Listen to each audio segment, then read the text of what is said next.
Hello students, कैसे हो सब लोग। Now today onwards we are going to start with the important topic for the final examination called assessment procedure.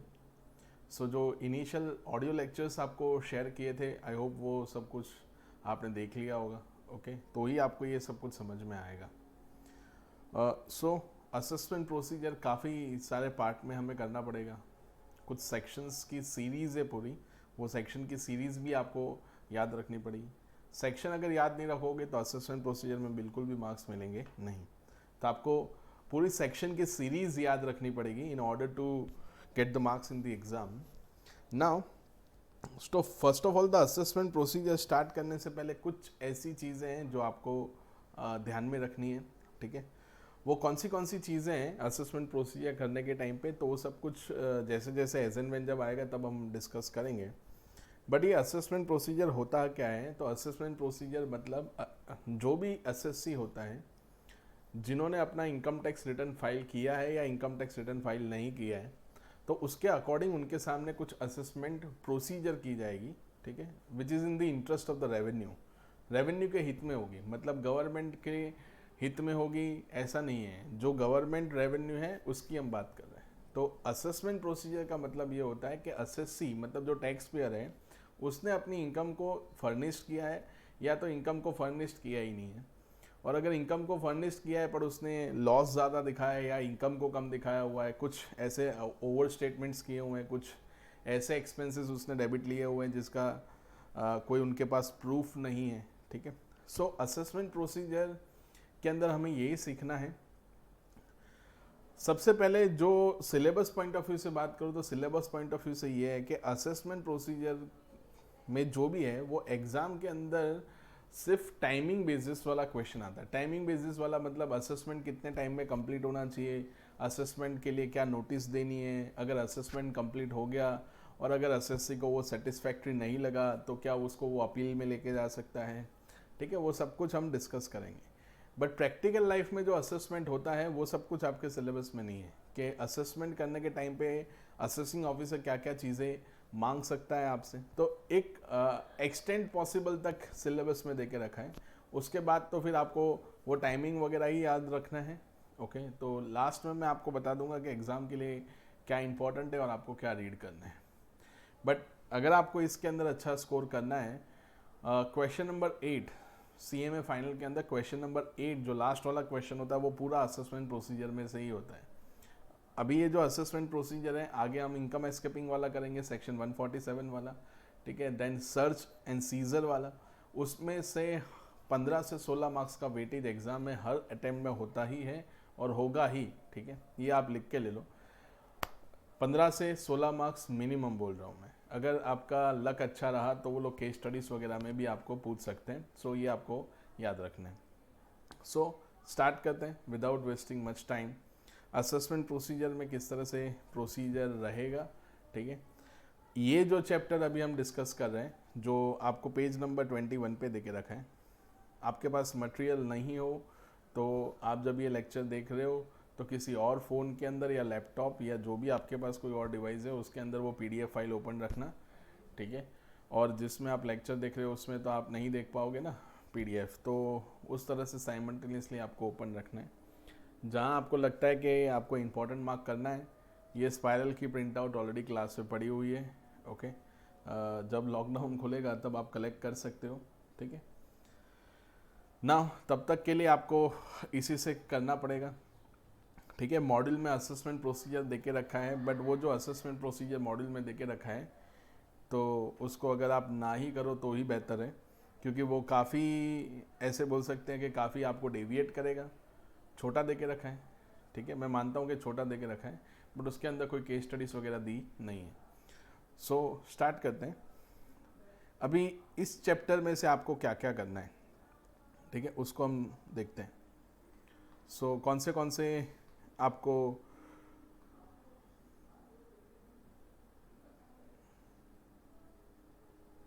तो इसका मैं टाइटल दे देता हूँ।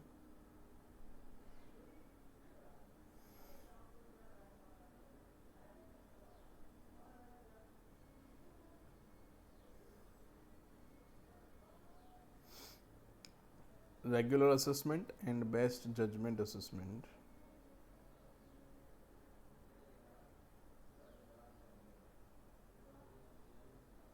ठीक है, सो ये वाला हम स्टार्ट करने वाले हैं। सिर्फ इतना ही नहीं है, बाकी सब कुछ भी है, पर इसको हम मेन टाइटल समझ के चलते हैं नाउ। सो क्या होता है, तो उससे पहले सबसे पहले हमें स्टार्ट करना है कौन से सेक्शन हमने इसमें से करना है। सो पहला सेक्शन हमें करना है सेक्शन 142 सब सेक्शन 1।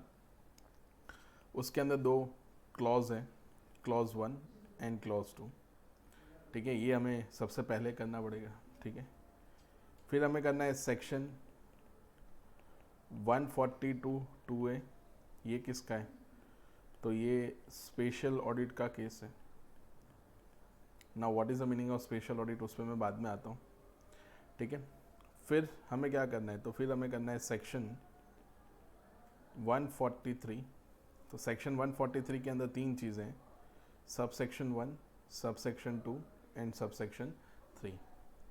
एंड देन लास्ट में हमें करना है सेक्शन 144। दो तीन सेक्शन और भी है, बट वो आएंगे तब हम देखेंगे। ये मेन है, मतलब ये पूरे चैप्टर का ये एक क्रक्स बोलो या फिर कुछ हाईलाइट बोलो। ठीक है, तो ये सेक्शन आपको सारे याद रखने हैं।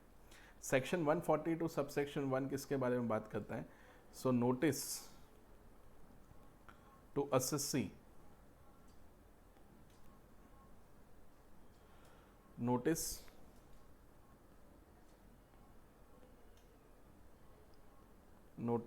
to the assessee for filing ITR। Okay, तो मान लो कि असेसी ने अपना इनकम टैक्स रिटर्न फाइल नहीं किया है, तो अगर उसने रिटर्न नहीं फाइल किया है तो टेक्निकली अभी असेसमेंट करना बहुत डिफिकल्ट हो जाता है। क्यों, क्योंकि असेसमेंट तो तब होगा जब असेसी ने क्या किया होगा, इनकम टैक्स रिटर्न फाइल किया होगा। तो अगर मान लो एज अ असेसिंग ऑफिसर अगर आपको असेसमेंट करना है असेसी का, ओके, तो उसके लिए आपके पास कुछ बेस तो होना चाहिए, इनकम का बेस होना चाहिए, या फिर जो आपके पास जो भी इंफॉर्मेशन है उसका कुछ बेस तो होना चाहिए। अगर आपके पास बेस ही नहीं है तो आप असेसमेंट कैसे कर पाओगे। इसलिए उस केस में हम, अगर किसी असेसी ने इनकम टैक्स रिटर्न ही फाइल नहीं किया है, तो in that case we will give a notice under section 142 सब सेक्शन 1 क्लॉज 1 के अंदर हम उसको नोटिस देंगे। अगर अगर अगर असेसी ने इफ नॉट फाइल्ड, तो फर्स्ट चैप्टर याद करो, if not filed under section 139 sub section 1 और 139 सब सेक्शन 4। ठीक है, ड्यू डेट के अंदर भी उसने फाइल नहीं किया, या ड्यू डेट का जो था 139 सब सेक्शन 1 के अंदर, बिलेटेड रिटर्न के अंदर भी फाइल नहीं किया होगा, तो फिर उस केस में हम उसको नोटिस दे देंगे। और नोटिस में क्या लिखेंगे, नोटिस में हम असेसमेंट करेंगे कि नोटिस में सिर्फ इतना इंटीमेट करेंगे कि आप इनकम टैक्स रिटर्न फाइल करो। तो आप इनकम टैक्स रिटर्न फाइल करने के लिए उसको क्या दोगे, नोटिस दोगे। सर कितने टाइम में नोटिस देना है, क्या मतलब क्या टाइम लिमिट है, तो वो सब कुछ हम देखेंगे जब हम स्टार्ट करेंगे। पहले एक बार आप इसका ओवरव्यू ले लो। ठीक है, सेक्शन 142 सब सेक्शन 1, उसके अंदर क्लॉज 2 है। तो क्लॉज 2 के अंदर वो लोग नोटिस दे सकते हैं, notice for production of books और इंफॉर्मेशन। ठीक है, with the prior permission of joint commissioner of income tax. Joint commissioner of income tax से आपको परमिशन लेके फिर ये नोटिस देना पड़ेगा। ठीक है, production of books of account, अगर आपको लग रहा है कि कुछ ऐसी चीज़ें हैं जो मुझे उससे एक्स्ट्रा मांगनी है तो आप मांग सकते हो। ठीक है, as an assessing officer.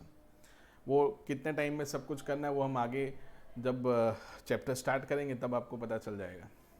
Special audit, special audit का मतलब क्या होता है कि अगर असेसिंग ऑफिसर को ऐसा लगता है कि there is a complexity in books of accounts, okay, और काफ़ी ऐसी चीज़ें हैं जिसका डुप्लीकेशन हो रहा है, या फिर जो नेचर ऑफ बिजनेस है वो काफ़ी कॉम्प्लेक्स है, the assessing officer can not come to the any conclusion.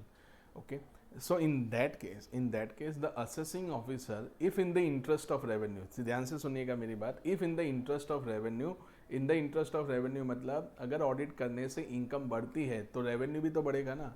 तो if it is in the interest of the revenue, then the assessing officer with the prior permission from the CCIT or CIT मतलब chief commissioner of income tax या commissioner of income tax के approval के बाद special audit के लिए क्या दे सकता है, नोटिस नहीं देगा, स्पेशल ऑडिट के लिए क्या दे सकते हैं वो लोग, डायरेक्शन दे सकते हैं, ठीक है। बट डायरेक्शन देने से पहले आपको एसएससी से रीजनेबल अपॉर्चुनिटी लेना पड़ेगा, मतलब opportunity being heard given to the assessee, कि अगर आपको कुछ बोलना है तो आप बोल सकते हो, ठीक है।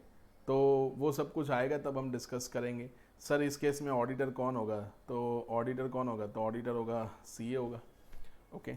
ऑडिटर सीए होगा। सर उसका रेम्यूनरेशन कौन पे करेगा, तो अभी देखो कन्फ्यूजन किसको था, तो कन्फ्यूजन तो गवर्नमेंट को था ना, कि आपके कॉम्प्लेक्स बुक्स ऑफ अकाउंट है तो रेम्यूनरेशन पे कौन करेगा, तो वो गवर्नमेंट पे करेगा, याद रहेगा। सो ये आपको 142(2)A मैंने बताया स्पेशल ऑडिट, ये थियोरी में आ सकता है, ठीक है। 5 मार्क्स थियोरी में वो लोग कंटिन्यूसली पूछते हैं। सेक्शन 143, तो सेक्शन 143 के अंदर दो चीज़ें होती हैं, ओके। सेक्शन 143 सबसेक्शन, सॉरी 3 चीज़ें होती हैं। Section 143 subsection 1 about the intimation to assessee, okay. तो अभी इंटीमेशन वो लोग देंगे, गवर्नमेंट मतलब डिपार्टमेंट आपको इंटीमेशन देगा कि आपका सेक्शन 143 सबसेक्शन 1 के अंदर आपने जो इनकम टैक्स रिटर्न फाइल किया है, ठीक है, उसके रिलेटेड हम आपको क्या दे रहे हैं, इंटीमेशन दे रहे हैं, ठीक है। अभी इंटीमेशन के अंदर वो लोग क्या कर सकते हैं, कुछ एडजस्टमेंट्स भी कर सकते हैं। एडजस्टमेंट मतलब अगर आपने कोई ऐसा क्लेम किया है या फिर कोई आपने एरिथमेटिकल एरर की है, या तो ऐसा कोई क्लेम किया है जिसका आपने एविडेंस प्रोड्यूस नहीं किया है, ओके। जैसे आपने अपने इनकम टैक्स रिटर्न में डेप्रीशिएशन क्लेम किया है 25 लाख, ठीक है, 25 लाख, या तो ऐसा कुछ एरिथमेटिकल एरर किया है जैसे 20,30,000 आपका डेप्रीशिएशन का एक्चुअल वैल्यू है, बट आपने इनकम टैक्स रिटर्न में 30,20,000 क्लेम किया है, तो it becomes the arithmetical error, okay. तो इन दैट केस डिपार्टमेंट आपको एक इंटीमेशन देगा 143 सबसेक्शन 1 के अंदर, ठीक है। डिपार्टमेंट मतलब एओ आपको इंटीमेशन देगा कि ये जो आपने क्लेम किया हुआ है वो एक्सेसिव क्लेम है which is not in accordance with the income tax act, तो उसके लिए आपको इंटीमेशन दिया जाएगा, आपको एडजस्टमेंट करना है, ठीक है, वो हम बाद में डिस्कस करेंगे। आपको ये याद रखना है कि ये इंटीमेशन है, कुछ इंटीमेशन हम एसएससी को दे रहे हैं, ओके। सेक्शन 143 सबसेक्शन 2, तो सेक्शन 143 सबसेक्शन 2 किसके बारे में, तो नोटिस फॉर स्क्रूटिनी असेसमेंट, ठीक है। तो स्क्रूटिनी असेसमेंट, या फिर आप इसको बोल सकते हो कि ये कौन सा असेसमेंट है, सो रेगुलर असेसमेंट, ठीक है। तो नोटिस फॉर स्क्रूटिनी असेसमेंट और रेगुलर असेसमेंट, अभी है ना इनकम टैक्स के अंदर जो भी नोटिस होती है तो वो नोटिस के लिए भी क्या होता है, टाइम लिमिट होता है। तो अभी मैं बता के आपको कंफ्यूज नहीं करूँगा, वो हम बाद में डिस्कस करें, थोड़े टाइम में ही आ रहा है, ओके। सो आपको नोटिस देना है। अभी असेसमेंट प्रोसीजर में क्या है कि नोटिस देने का सेक्शन अलग है, ओके। तो इस केस में 143 सबसेक्शन 2 में आपको देना है नोटिस फॉर स्क्रूटिनी असेसमेंट, और सेक्शन 143 सबसेक्शन 3 में आपको क्या करना है, तो वो आपको क्या करना है, असेसमेंट करना है, ठीक है। ये कौन सा असेसमेंट होगा, तो ये रेगुलर असेसमेंट होगा, क्लियर। क्या रीजंस होंगे उसके सब, ठीक है। गवर्नमेंट का एक रूल है, स्टैंडर्ड रूल है कि वो एवरी ईयर 3% से 5% तक जितने भी इनकम टैक्स रिटर्न्स होते हैं उनका वो रेगुलर असेसमेंट करते ही हैं, ओके। जनरली जो बड़े कॉरपोरेट्स होते हैं उनका वो लोग करते ही हैं, ठीक है। नाउ सेक्शन 144, तो section 144 about the best judgement assessment. ना तो बेस्ट जजमेंट असेसमेंट का मतलब क्या होता है, क्या सर इसके अंदर कुछ एडहॉक होगा, एडहॉक, या फिर आर्बिट्री तो नहीं बोल सकते, हम एडहॉक ही रखते हैं, ठीक है। मतलब कुछ भी एडहॉक होगा, तो आंसर आएगा नो, एडहॉक पॉसिबल नहीं है। तो सर पहले ये बताते हैं, मतलब पहले मैं ये समझा देता हूँ कि बेस्ट जजमेंट असेसमेंट होता क्या है। तो बेस्ट जजमेंट असेसमेंट मतलब क्या होता है कि you are not producing the any books of account और the income tax return to the income tax department, okay, or to the concerned assessing officer. So how can the assessing officer can conclude the matter, okay? You are not furnishing the income tax return, you are not cooperating with the assessing officer. So in that case the assessing officer will trigger section 144. तो 144 आपके सामने वो trigger कर देगा, मतलब 144 आपके ऊपर invoke हो जाएगा। तो फिर उस केस में असेसिंग ऑफिसर किसके मुताबिक आपका असेसमेंट करेगा? तो जो भी आपके लास्ट आरओआई होंगे, ठीक है, जो जितने भी आपने रिटर्न ऑफ इनकम आपने फाइल किया, लास्ट आरओआई, देन आपका बैंक स्टेटमेंट देखा जाएगा, ओके, देन इंडस्ट्री ग्रोथ देखा जाएगा, ओके, ये सारे फैक्टर्स को वो ध्यान में रखते हुए वो असेसमेंट करेगा। तो ये कुछ एडॉक प्रोसीजर थी कि it is like a scientific procedure, तो ये साइंटिफिक प्रोसीजर ही थी ना, जिसके अंदर असेसिंग ऑफिसर क्या कर रहा है, ये वर्कआउट कर रहा है। सो इन दैट केस कुछ भी करने से पहले एओ को ये देखना पड़ेगा। नाउ सेक्शन 144 कब रिजल्ट होगा? तो सेक्शन 144 कब रिजल्ट होगा? एक तो आपने 142(1) का नोटिस था, उसका आपने रिप्लाई नहीं दिया, ठीक है, उसके अंदर 1 एंड 2 दोनों, ठीक है, फिर 142(2)(a) के अंदर आप कोऑपरेट नहीं कर रहे हो, तो वो भी रिप्लाई नहीं दिया, ठीक है, नोटिस नो रिप्लाई, यहाँ पे आगे लिखना पड़ेगा,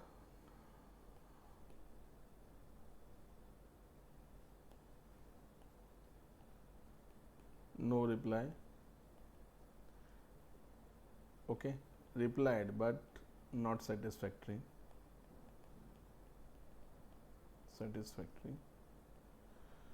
ओके, नो रिप्लाई, और कुछ कोऑपरेट नहीं कर रहे हैं, 143, ठीक है। तो इन दैट केस आपके सामने क्या ओपन हो जाएगा? तो वो बेस्ट जजमेंट असेसमेंट ओपन हो जाएगा, याद रहेगा। सो मान लो आप ITRE फाइल नहीं कर रहे हो, तो फिर उस केस में 144 के मुताबिक द असेसी, मतलब असेसी की ने कोई भी इनकम टैक्स रिटर्न फाइल नहीं किया है, तो असेसिंग ऑफिसर यही बोलेगा कि we don't have any options right now, we need to initiate the 144 against the assessee, okay. उसके बाद 2-3 सेक्शन जैसे मैंने बताया और भी है, तो वो जब आएगा तब हम डिस्कस करेंगे। तो ये कुछ ओवरव्यू था, कहीं पे भी इसको आप कंक्लूजन के तौर पे नहीं ले सकते हो, इसके अंदर हमें और भी डिटेल स्टडी करना है, ओके। तो वो क्या होगा, सो वही हमें अभी स्टार्ट करना है, ठीक है। सो स्टार्ट करते हैं। पेज नंबर आपको देख के रखा है 21, उस पर आ जाना सब लोग, सॉरी 24 है, 21 नहीं है, नंबरिंग में मिस्टेक हो गया है, ओके। 3 पेज नहीं आया उसके अंदर, मतलब है ही नहीं। असेसमेंट प्रोसीजर, ठीक है, ये अमेंडेड है, जो मटेरियल आपको दिया है, 1-2 जगह पे शायद नहीं होगा तो वो हम वहीं कर लेंगे। सो जैसा मैंने आपको बताया, ठीक है, मैंने ये असेसमेंट प्रोसीजर स्टार्ट करने से पहले हर चैप्टर का हमें इसी तरह से ब्रीफ लेना पड़ेगा, ठीक है। सो थोड़े, क्योंकि ये असेसमेंट प्रोसीजर बहुत थियोरेटिकल है, ओके, और सबको एक बार में समझ में आए ऐसा नहीं है, आपको कंटिन्यूसली इसको रीड करना पड़ेगा, ठीक है। सो अगर आपने वो जो इनिशियली हमने डिस्कस किया है, हम पूरे चैप्टर का एक ओवरव्यू ले लेते हैं, और फिर अगर चैप्टर स्टार्ट करते हैं तो थोड़ा हल्का वाला फीलिंग आता है, ठीक है, आपको समझ में आता है कि हाँ ये हमने थोड़ी देर पहले ही देखा था, ठीक है। अदरवाइज हम फर्स्ट लाइन से स्टार्ट करें टू द लास्ट लाइन तक, तो फिर वो ड्राई लगेगा, ठीक है। थोड़ा बहुत मैं आपको होमवर्क भी दूंगा, एनालिसिस जो होगा वो आपको खुद करना है होमवर्क में, क्योंकि एनालिसिस ही तो हम करते हैं, ओके। तो ज़्यादा टाइम वेस्ट हम नहीं करेंगे इसके अंदर, जितना हमें रिक्वायर्ड है एग्जाम पॉइंट ऑफ व्यू से वही हम डिस्कस करेंगे। So now notice under section 142 सब सेक्शन 1। सो मैंने आपको बताया कि सेक्शन 142 सब सेक्शन 1 के अंदर 2 क्लॉज हैं। क्लॉज 1, तो क्लॉज 1 में क्या लिखा है, if the assessee has not furnish the return of income with in the time prescribe under section 139 sub section 1, then the assessing officer may issue a notice requiring him to furnish the return of income within the time specified in the notice. The notice can also be issued after the end of the relevant assessment year. Okay.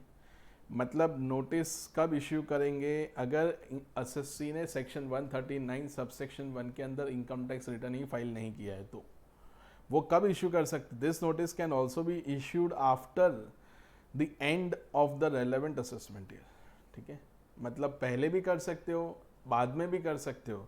तो मान लो कि यही assessment year की हम बात करते हैं, अगर आपने प्रीवियस ईयर 1920 का रिटर्न फाइल ही नहीं किया, ना ही 139(1) और 139(4), ठीक है। 139(1) में क्या था, ड्यू डेट, 139(4) में क्या है, तो बिलेटेड, ठीक है। तो अगर आपने रिटर्न ही नहीं फाइल किया तो 142(1) वो लोग इनिशिएट करेंगे और आपको क्या बोलेंगे, उसके अंदर असेसमेंट होगा कि उसके अंदर सिर्फ आपको इतना बोला जाएगा कि आप अपना इनकम टैक्स रिटर्न फाइल करो, तो वही कहेंगे ना कि इनकम टैक्स रिटर्न फाइल करो, ठीक है। Assessment is a second part. पहला पार्ट क्या आएगा कि असेसी को खुद का रिटर्न फाइल करना पड़ेगा, ठीक है, तब जाके तो कुछ असेसमेंट करेंगे ना। असेसिंग ऑफिसर के पास कुछ तो डेटा होना चाहिए, तब जाके वो कुछ असेसमेंट कर पाएगा। नोटिस, की नोट्स है, नोटिस अंडर सेक्शन 142 सब section 1 clause 1 can be issued only after the expiry of the due date mention in section 139 sub section 1। तो वो तो सीधी सी बात है ना, ड्यू डेट एक्सपायर होने के बाद ही वो लोग नोटिस दे सकते हैं, ठीक है। क्यों, मान लो कि ड्यू डेट है 30th of September 2020, ओके, और एओ ने इसी दिन नोटिस दे दिया, बोले तुम रिटर्न फाइल करो, तो फिर असेसी फ्रस्ट्रेट हो जाएगा, ठीक है। वैसे ही लॉकडाउन में फंसा हुआ है, तो वो फ्रस्ट्रेट हो जाएगा, बोले ये क्या है, अभी तक ड्यू डेट नहीं आया, उससे पहले ही हमने क्या कर दिया, नोटिस दे दिया, ठीक है। तो ऐसा नहीं चलेगा, आप ज़्यादा परेशान नहीं कर सकते असेसी को। नोटिस अंडर सेक्शन 142 सब section 1 clause 1 can be issued even after the end of the relevant assessment year. तो वो तो अभी थोड़ी देर पहले हमने देखा। If the due date under section 139 subsection 1 has expired and the assessee has not furnished the return of income, the assessing officer wants to make best judgment assessment under section 144, then it is not mandatory for the assessing officer to issue the notice under section 142 subsection 1 clause 1। मतलब ये important line उन्होंने लिखा है। important line क्या लिखा है, if the due date under section 139 subsection 1 expire and has expired and the assessee has not furnished the return of income, the assessing officer wants to make best judgment assessment under section 144, then it is not mandatory for the assessing officer to issue the notice under section 142 subsection 1 clause 1। तो अगर 142(1) की notice नहीं देना चाहते हो, अगर assessee ने return ही फाइल नहीं किया है, तो आप 142 का नोटिस नहीं देना चाहते हो तो चलेगा, आप 144 में ही सीधा मैटर ओपन कर सकते हो as a best judgement assessment. But फिर भी वो एक मेरे हिसाब से रॉन्ग थॉट इसलिए होगा, क्यों, बेस्ट जजमेंट असेसमेंट करने के लिए भी एसएससी को बोलना तो पड़ेगा कि आप अपना करंट ईयर का सारा इनकम डिटेल्स हमें दो, ठीक है, उसके बेसिस पे वो रिटर्न फाइल करने के लिए तो बोलेगा 144 के अंदर। आगे देखो, number 3, if the notice under section 142 सब section 1 clause 1 is issued to a person who is not required to furnish the return of income under any provisions of the income tax in 1961, even then is liable to furnish the return in response to the notice issued under the section 142(1)।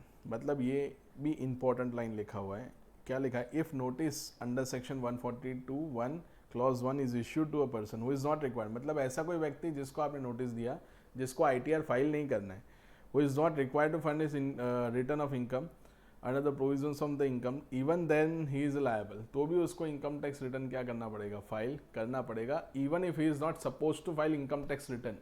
Okay, याद रहेगा। सो ये आपको याद रखना है, 142 subsection 1 clause 1, 142 subsection 1 clause 2, ठीक है। क्या मांगना है, तो बुक्स ऑफ अकाउंट वो लोग मांगेंगे। For the purpose of making an assessment, for the purpose of making an assessment, assessment करने के लिए by issuing this notice the assessing officer can require the assessee to furnish the accounts, documents, various other information and also statement of the assets and liabilities whether included in the accounts or not। लेकिन ये procedure करने से पहले assessing officer को कुछ बातों का ध्यान रखना है। क्या, the assessing officer shell obtain the previous approval, मैंने बताया था किसका आपको लेना है, तो joint commissioner before requiring the assessee to furnish the statement of assets and liabilities not included in the accounts. यहाँ पे सिर्फ लिखा है statement of assets and liabilities not included in the accounts, ठीक है। सो ये आपको याद रखना है। नेक्स्ट 1 मिनट, ठीक है। तो उसके अंदर देखो आगे, the assessing officer shall obtain the previous approval, तो वो हमने देख लिया कि जॉइंट कमिश्नर का अप्रूवल चाहिए। The assessing officer shall not require the production of any accounts relating to period of more than 3 years prior to the previous year। तो maximum कितने साल का वो बुक्स ऑफ अकाउंट मांग सकता है, तो 3 years का। अभी जॉइंट कमिश्नर, एक चीज़ बताना मैं भूल गया कि जॉइंट कमिश्नर का आपको अप्रूवल तभी चाहिए होगा जब आप उससे क्या डिमांड कर रहे हो, तो statement of assets and liabilities, ठीक है। बट अगर कुछ और मांगना है तो यहाँ पे तो सब कुछ लिखा हुआ है ना, ऊपर furnished accounts, documents, various other information and also statement of assets and liabilities. ठीक है, तो जॉइंट कमिश्नर का परमिशन आपको statement of assets and liabilities में ही लेना है, बाकी सब कुछ में आप सीधा जाके मांग सकते हो उससे। Notice under section 142 subsection 1 can be issued whether the assessee has filed the return of income और नॉट। इनकम टैक्स रिटर्न फाइल नहीं किया फिर भी आप इश्यू कर सकते हो, बट मैंने आपको बताया ना कि कोई भी असेसिंग ऑफिसर अगर किसी असेसी ने इनकम टैक्स रिटर्न फाइल नहीं किया है तो वो पहला काम क्या करेगा, तो पहला काम यही करेगा कि असेसी को ऐसा बोलेगा कि आप इनकम टैक्स रिटर्न क्या करो, फाइल करो। क्योंकि विदाउट इनकम टैक्स रिटर्न वो असेसी अपना एंड क्लियर नहीं करेगा, तब तक मैं कैसे अज्यूम करूँगा कि उसकी इनकम क्या है।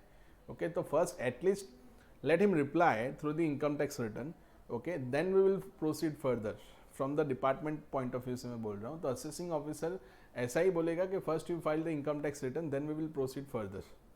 In case if there is any doubt, then we will issue the notices, and then we will open the assessment, okay, against you। 143 भी हो सकता है, रेगुलर असेसमेंट भी हो सकता है, 147 भी हो सकता है, अगर इनकम एस्केपिंग का केस हुआ तो वो भी हो सकता है। अभी इनकम एस्केपिंग असेसमेंट अलग से चैप्टर में, तो वो अलग चैप्टर है, तो वो हम अलग चैप्टर के अंदर ही देखेंगे उसको, क्योंकि 147 का भी एक क्वेश्चन तो एग्जाम में आता ही है। Okay, notice under section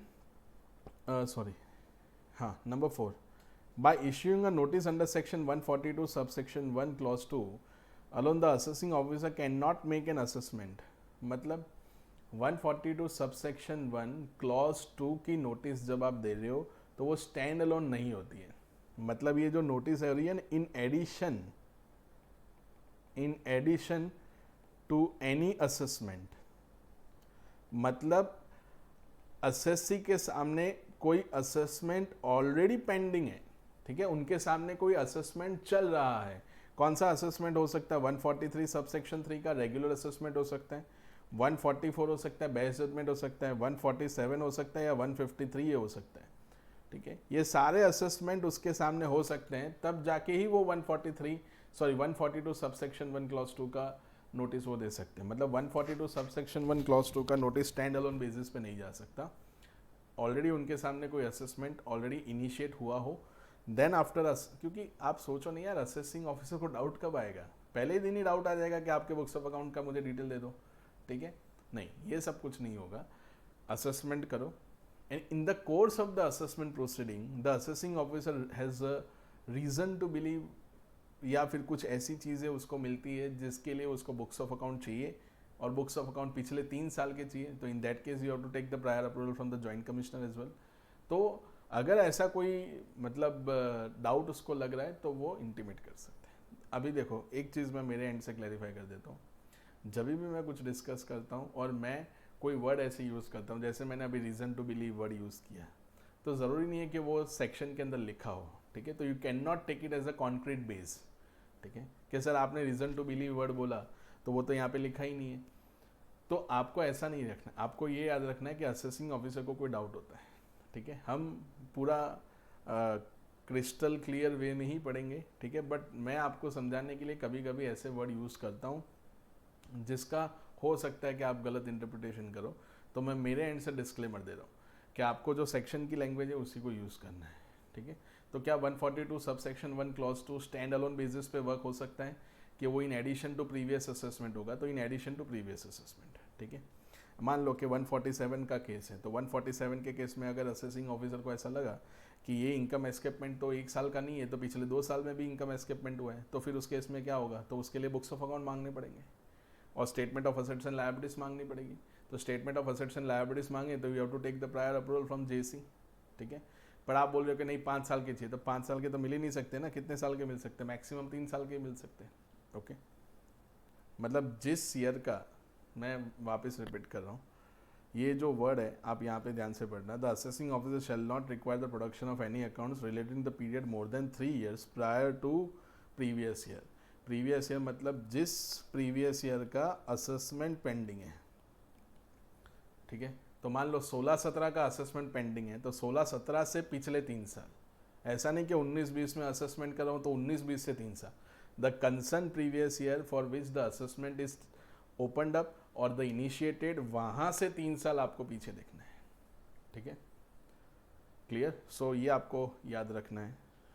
next, if reply to the so cause notice issued under section 144 is unsatisfactory, then the assessing officer issue the notice under section 142 subsection 2 to gather the information for the purpose of making best judgment assessment.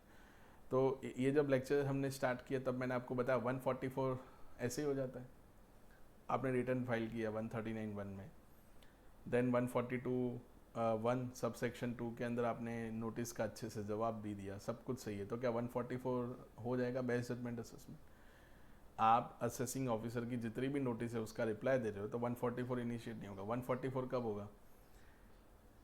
एक, आपने income tax return file नहीं किया तब हो सकता है. दूसरा, income tax return file किया होगा बट 142(1) के अंदर क्लॉज 2 के अंदर जो बुक्स ऑफ अकाउंट मांगे होंगे वो आप नहीं दोगे, तो फिर उस केस में वो आपको 144 में लेके जाएगा.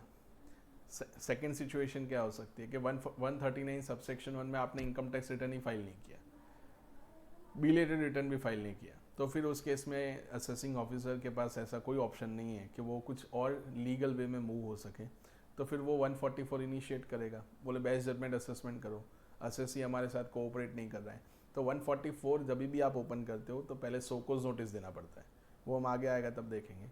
सोकोज नोटिस के अंदर क्या लिखा होगा? तो सोकोज नोटिस में ऐसा लिखा होगा कि चलो आप बताओ कि क्यों हम आपके सामने 144 इनिशिएट ना करें. तो सोकोज में तो वही होता है ना, सोकोज नोटिस, आपको कारण बताना है कि आपके सामने 144 इनिशिएट क्यों ना हो.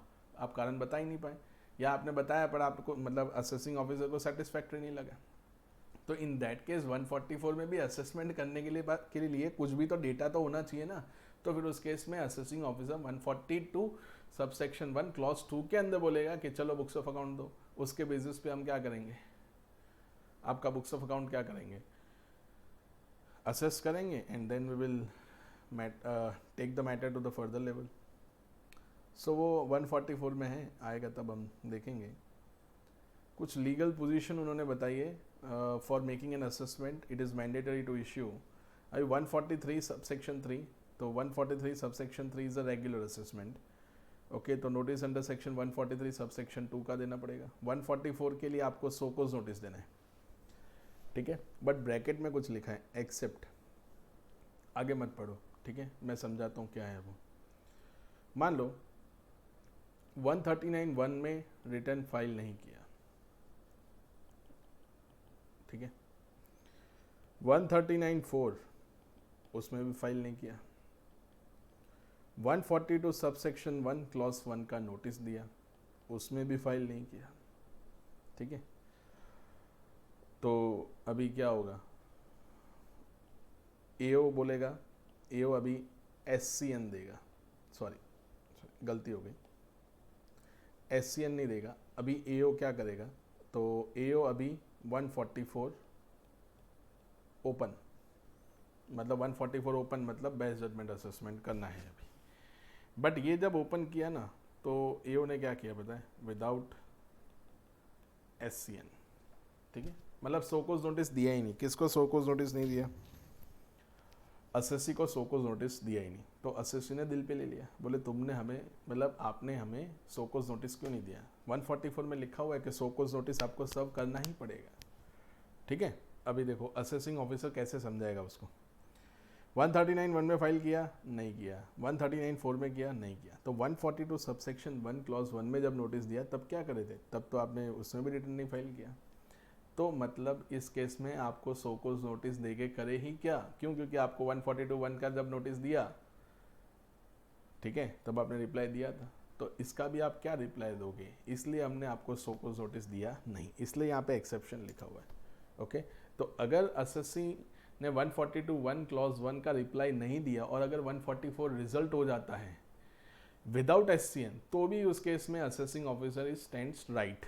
ओके, उस केस में असेसी कुछ ऑब्जेक्शन नहीं कर सकता है, ध्यान रखना आप, ठीक है. नेक्स्ट, अंडर सेक्शन 147, तो 147 के लिए 148 की आपको नोटिस देना होता है. तो it is nothing but the income escaping assessment, ठीक है. तो वो नेक्स्ट चैप्टर में आएगा तब हम देखेंगे. ओके, उसके बाद जो सेक्शन 153 वाला है तो वो सर्च असेसमेंट का है. तो अगर किसी पर्सन मतलब एसएससी की यहाँ पे सर्च हुआ है तो इन दैट के सर्च असेसमेंट 153A में होगा। ओके तो वो आएगा तब हम डिस्कस करेंगे। तो थोड़ा थोड़ा मैं बताता रहूँगा बीच बीच में सो दैट जब आए तब इतना कोई प्रॉब्लम ना हो।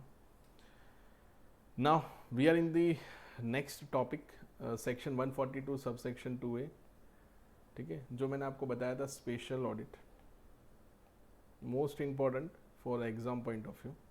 ओके सो स्टार्ट करते हैं। इफ एट एनी स्टेज, ठीक है, of the proceedings before the assessing officer he is of the opinion, मतलब किसका ओपिनियन है? एओ का। Having regard to the nature and the complexity of the accounts, मैंने पहले ही बताया था कि कुछ कॉम्प्लेक्सिटीज हैं अकाउंट्स के अंदर, and the volume of account वो इतना ज़्यादा है, doubts about the correctness of the accounts, multiplicity of the transaction in the accounts of the specialized nature of the business activity of the assessee, and having regard to the interest, ये word बहुत ही important है, in the interest of revenue, ठीक है। अगर exam में question आए तो ये वर्ड लिखना बहुत ज़रूरी है। अगर ये नहीं लिखा होगा ना तो मैं होऊंगा ना तो मैं आधे मार्क्स भी नहीं दूंगा, ठीक है, 5 मार्क्स में से 2 भी नहीं दूंगा, ठीक है। तो ये वर्ड लिखना बहुत ज़रूरी है, in the interest of revenue. तो सर इसका क्या मीनिंग होता है? In the interest of revenue मतलब सो ये याद रखना, in the interest of revenue exam में लिखना बहुत ज़रूरी है, ठीक है। थोड़ा वीडियो के अंदर प्रॉब्लम आ गया था। It is necessary to get accounts of the assessee audited, then he may direct the assessee to get accounts audited. Okay, direction देना है इस केस में, सो डायरेक्ट ही करना है सीधा, ऐसा कोई नोटिस वगैरह आपको देना नहीं है। Provided that the assessing officer shall not direct the assessee to get accounts audited unless the assessee has been given a reasonable opportunity being heard. तो ये तो हर केस में देना ही पड़ेगा, reasonable opportunity of being heard given to the assessee. Okay, key notes, the direction under section 142 subsection 2A can be issued only when the case is pending before the assessing officer in an assessment और reassessment. तो वो तो but obvious है ना, assessment चल रहा होगा तब जाके उसको कुछ कॉम्प्लेक्सिटीज लगी होगी ना, कैसे सपना है और अगर ऑडिट के लिए ऑर्डर दे दिया, ऐसा तो नहीं होगा। The direction under section 142 subsection 2A cannot be issued after the completion of assessment or reassessment. The direction under section 142A subsection मतलब 142 subsection 2A can be given if the assessment is reopened under the section 147. However, direction under section 142 2A cannot be given after the completion of assessment in order to determine whether the case should be reopened under section 147 or not. Okay, मतलब ये line आपको समझ में नहीं आई। मान लो 143 subsection 3, ध्यान से समझना, मतलब ये कौन सा असेसमेंट है? Regular assessment.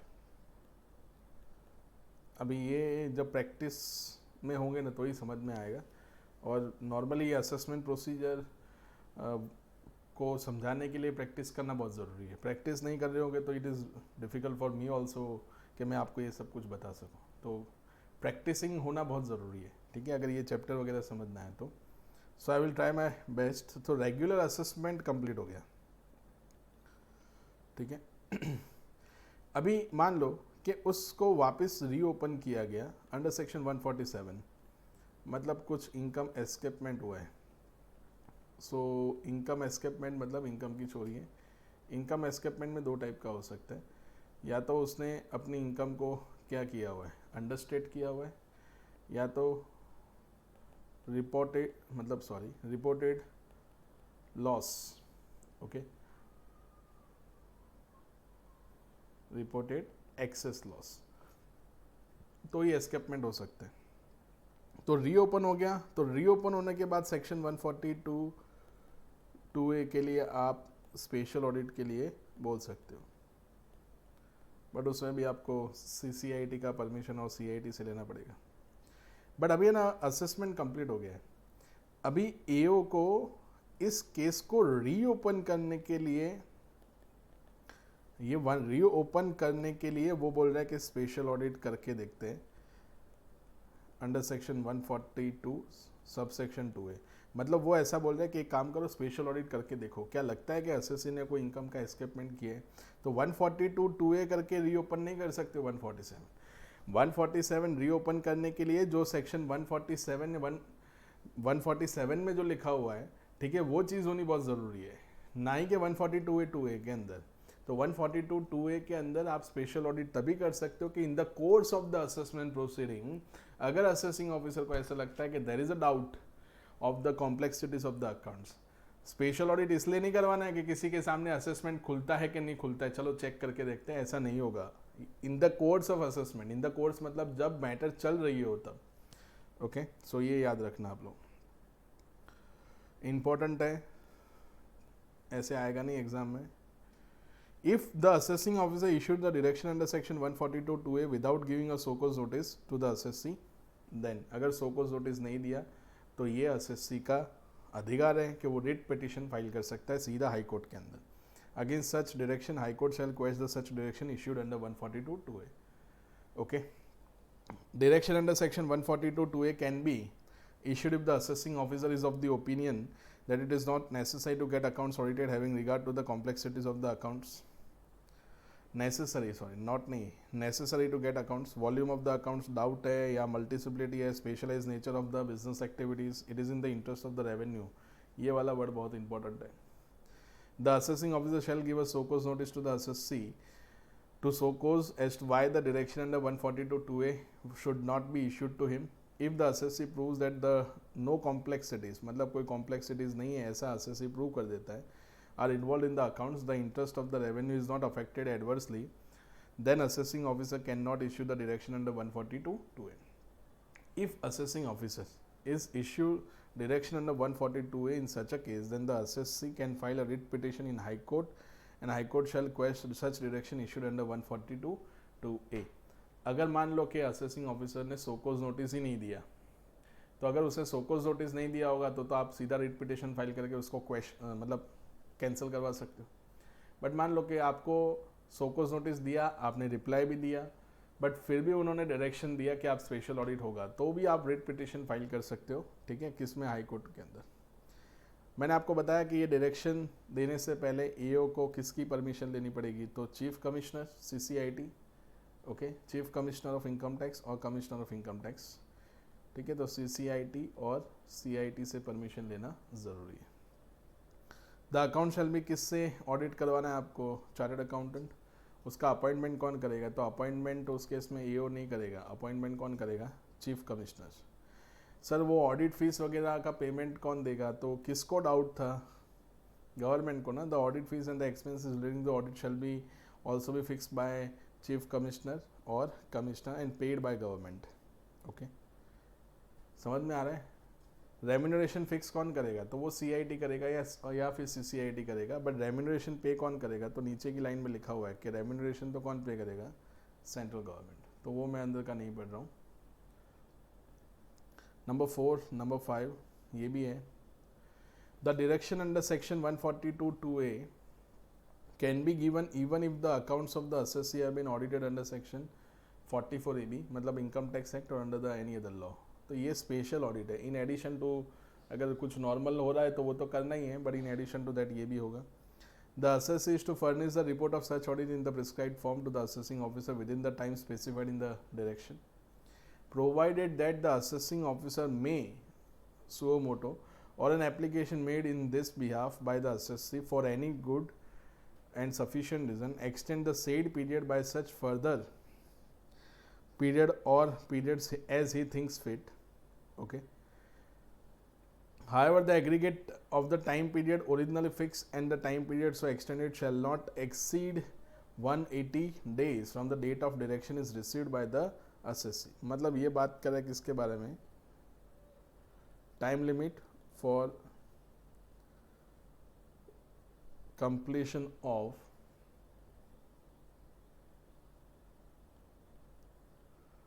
Special audit. ठीक है, तो वो तो नंबर 5 में हमने पढ़ा ना कि time limit assessing officer with in the time specified. ठीक है, बट मैक्सिमम टाइम लिमिट कितना हो सकता है? Shall not exceed 180 days from the date of direction is received by the assessee. Within 180 days के अंदर वो कंप्लीट कर देना है।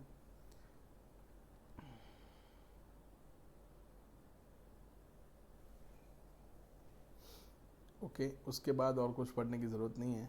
नंबर 6 वाला देख लो। The assessee shall be given an opportunity being heard except where the assessment is made under section 144 In case any material gathered on the basis of audit under section 142(2)(a is proposed to be utilized for the purpose of assessment. मतलब और कोई audit के अंदर जो चीज़ें मिलती है वो हम असेसमेंट पर्पस के लिए यूज़ कर सकते हैं. तो ये तो ऑब्वियस है नहीं यार, आपने ऑडिट किसके लिए करवाया था? असेसमेंट के लिए तो करवाया था, तो फिर यूज़ कर ही सकते हैं. कोई बात नहीं, हो जाता है कभी कभी. चलो आगे बढ़ते हैं. Illustration. For the assessment year 18-19, the assessee filed the return of income under section 139 subsection 1 and his case was picked up for the scrutiny under section 143 subsection 3. Scrutiny assessment हुआ है. He was accordingly issued the notice under section 143 subsection 2. मतलब scrutiny assessment के लिए आपको बताया ना कौन सा notice देना पड़ेगा 143 subsection 2 का. During the assessment proceeding, the assessing officer directed the assessee to get his accounts audited under section 142(2)(a). The report of the special audit is received by the assessing officer within the prescribed time. The assessing officer requires the further information from the assessee through the notice under 143 subsection 2.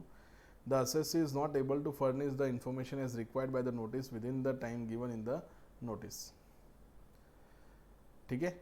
उसके बाद लिखा हुआ है the assessing officer issue the show cause notice to the assessee under section 144 to show cause as why the best judgement assessment should not be made upon him for non compliance with the notice under section 143 subsection 2. ठीक है. उसके बाद देखो मतलब क्या हुआ कि पहले 143 नोटिस किया, फिर 142(2)(a) का ऑडिट करवाया, फिर ऑडिट के अंदर मैटर मिली, फिर 143(2) के अंदर और इन्फॉर्मेशन मांगी पर उसने सेटिस्फैक्ट्री आंसर नहीं दिया, तो एओ ने क्या कर दिया 144 मतलब उसके लिए 144 का सोकोज नोटिस दे दिया. ठीक है. Case 1, the assessee reply to show cause notice under section 144 and the assessing officer consider that the reply is satisfactory. तो अगर रिप्लाई क्या है इस केस में सेटिस्फैक्ट्री है तो क्या आंसर होगा? assessee does not reply the SOCOS notice or reply is given to the SOCOS notice by the assessee is not considered satisfactory by the assessing officer. ठीक है. तो ये केस 2 में है. केस 1 में तो रिप्लाई दिया सेटिस्फैक्ट्री था, केस 2 में रिप्लाई दिया पर सेटिस्फैक्ट्री नहीं था. ओके. तो केस 1 में तो क्या था कि केस 1 के अंदर सेटिस्फैक्ट्री आंसर मिला यहाँ पे, तो 144 आपको क्या करना पड़ेगा? ड्रॉप करना पड़ेगा. क्यों? क्योंकि सेटिस्फैक्ट्री आंसर है. You have to complete assessment. Assessment drop करने का नहीं बोल रहा हूँ मैं, 144 ड्रॉप करने का बोल रहा हूँ. Complete assessment under section 143 subsection 3. Okay. ये आपको याद रखना है. बट मान लो सेटिस्फैक्ट्री नहीं है तो फिर उस केस में आप इनिशिएट करोगे. ठीक है. सो इनिशिएट करोगे एंड आप किसके मुताबिक कंप्लीट करोगे? तो complete assessment under section 144 with the help of 142 subsection 2A जो स्पेशल ऑडिट उन्होंने करवाया. याद रहेगा. सो ध्यान रखना. आंसर आप खुद पढ़ लेना. जनरल कॉन्सेप्ट है ये, आपको क्या करना है? होमवर्क करना है. ये समझ में आ जाएगा.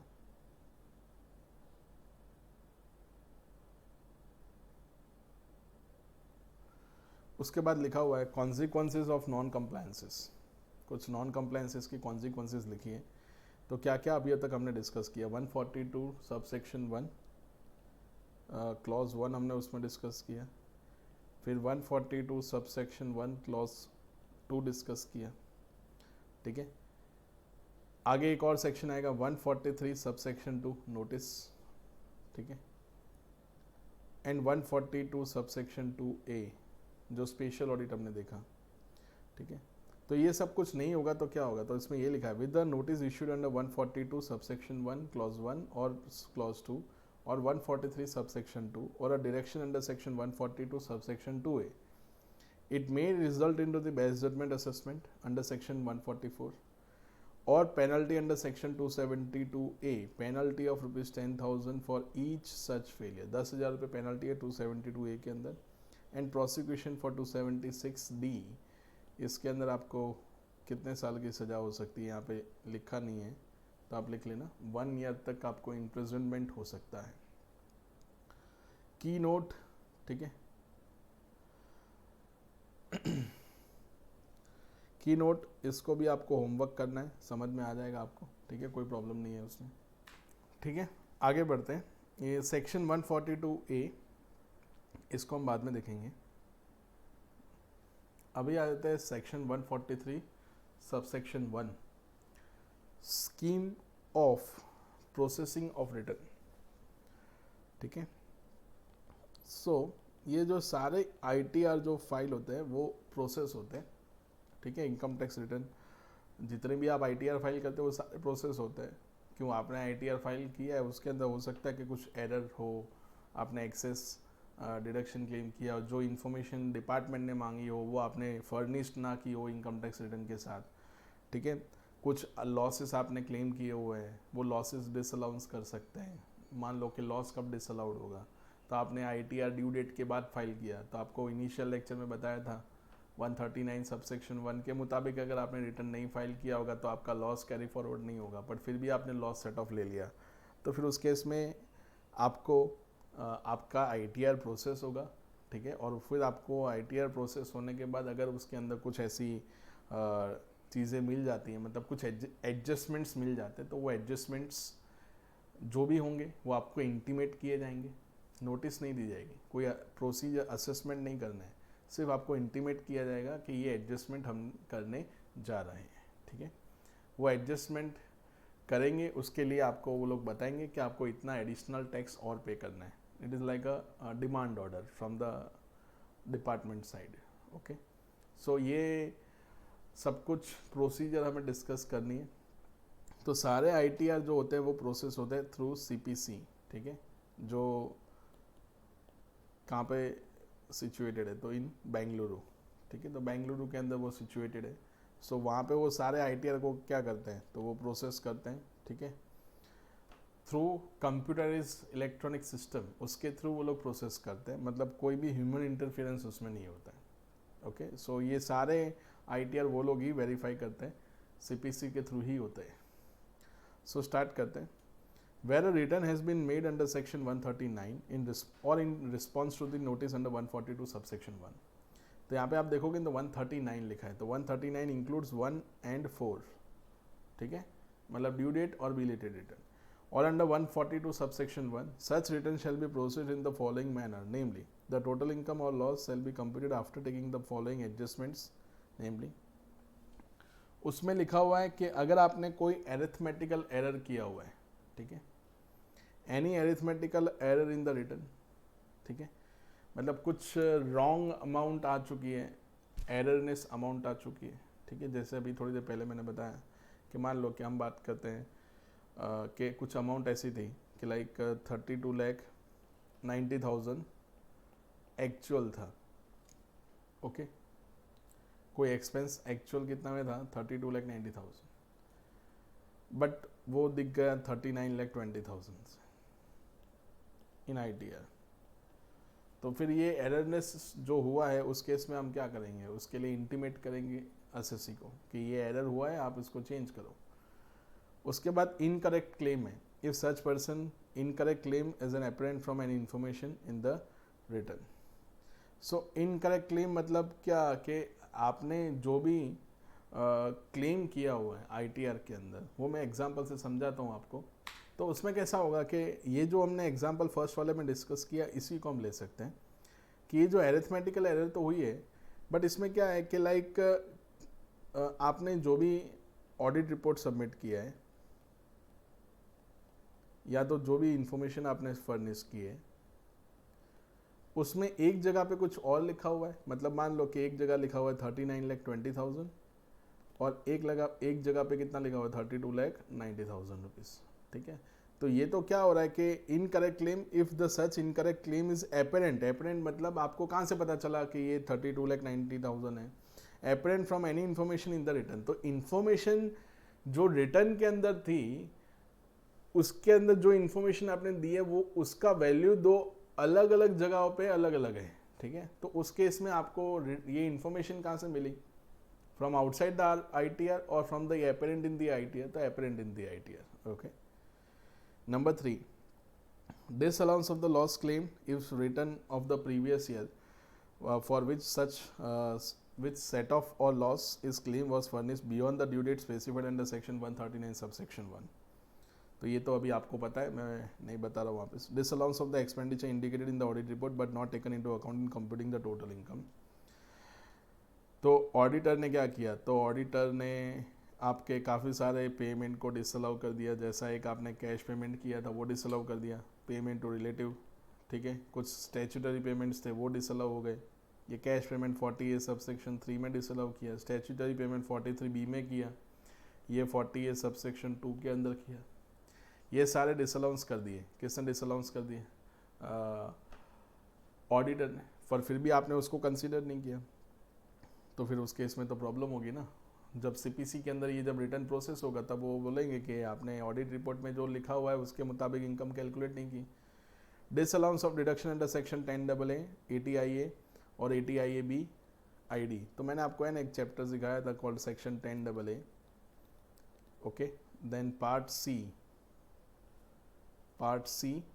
Of chapter 6A. तो उसके अंदर हमने क्या डिस्कशन किया था? तो उसके अंदर हमने डिस्कशन किया था ना कि अगर आपने डिडक्शन कोई ऐसा क्लेम किया हुआ है, ठीक है, जो ड्यू डेट के बाद वाला रिटर्न है, तो ये इंडस्ट्रियल डिडक्शंस थे सारे. तो अगर आपने ड्यू डेट पे रिटर्न नहीं फाइल किया होगा then the government is very serious. So in that case अगर आपने क्लेम किया भी होगा तो भी डिडक्शन आपको नहीं मिलेगा.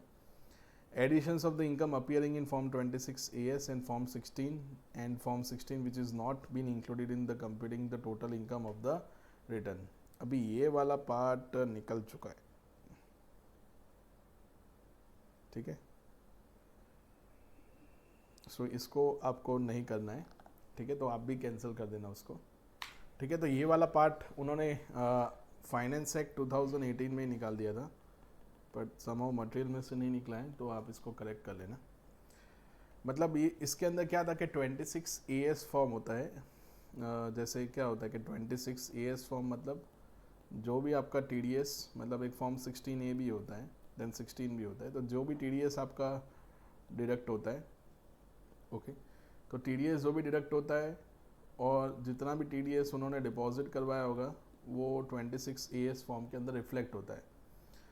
सो अभी TDS डिडक्ट जो होता है वो तो किसके अमाउंट के ऊपर होता है? तो ग्रॉस अमाउंट के ऊपर होता है. ओके.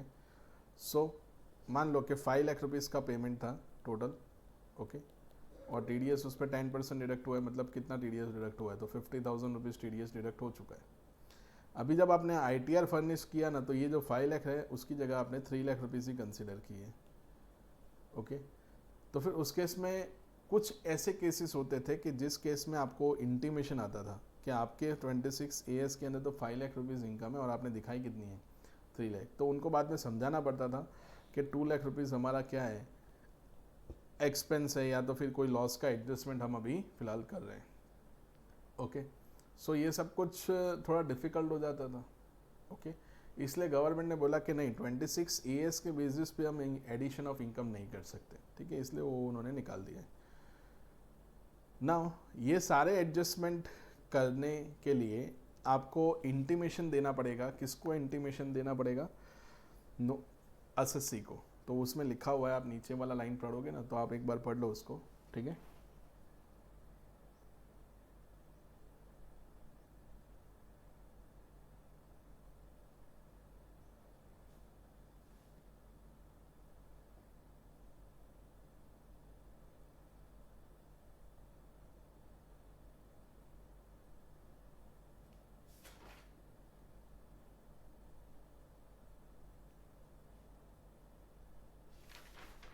समझ में आ गया आपको? ठीक है.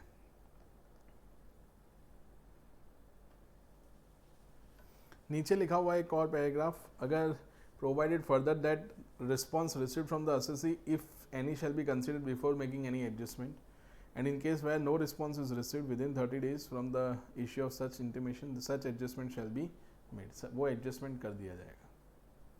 सो ये हमने सिर्फ पहला वाला पढ़ा, पहले वाले के अंदर ये वाली चीज़ें थी. B, बी के अंदर देखो, the tax and interest and fees under section 234F if any shall be computed on the basis of the total income computed under clause A. अभी होगा क्या, क्लॉज ए, तो आपको मैंने 234F तो बताया था, ठीक है। 234F और इंटरेस्ट अभी समझ लेते हैं ऐसे ही। इंटरेस्ट वाला चैप्टर अभी हमारा बाकी है, काफ़ी इंपॉर्टेंट चैप्टर है वो भी। 234F किसके लिए था, तो 234F था फॉर लेट फीस, ठीक है। सो अभी आपने ITR फर्निश्ड किया, तो आपने जो ITR फर्निश्ड किया उसके अंदर आपने इनकम दिखाई 4,94,000 and you have furnish the ITR after due date, ठीक है। ड्यू डेट के बाद आपने ITR फर्निश किया है। मान लो कि 10 अक्टूबर 2020 को आपने ITR फाइल किया है। आपका ड्यू डेट कब का था, तो ड्यू डेट आपका था से for the example due date था 31 जुलाई 2020। इस दिन को आपको ITR फाइल करना था और आपने एक्चुअल में कब फाइल किया, ध्यान से सुनना, 10 अक्टूबर को।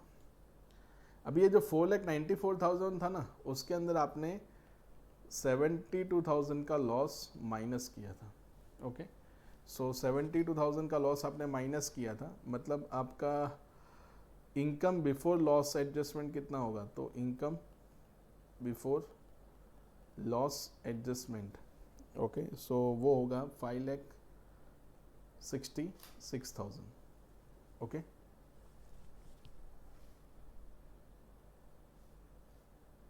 सो कितना होगा, 5,66,000, ठीक है।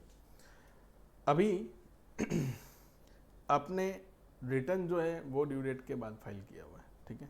सो लॉस तो आप सेट ऑफ कर सकते हैं, पर उसमें कोई प्रॉब्लम है ही नहीं।